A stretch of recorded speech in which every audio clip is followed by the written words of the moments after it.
Welcome viewer, I am Murugan S.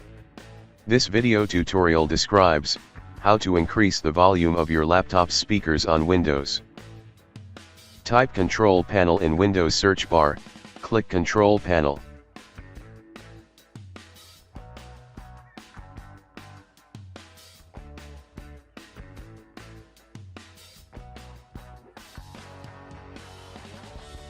Click Sound Settings. Select your output device, click Set Default, click Properties. Click Enhancements tab, uncheck Disable all enhancements, check Loudness Equalization.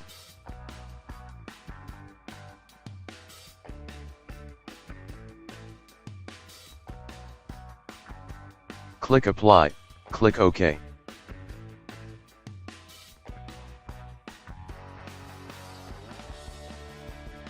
I hope this video tutorial helps to you.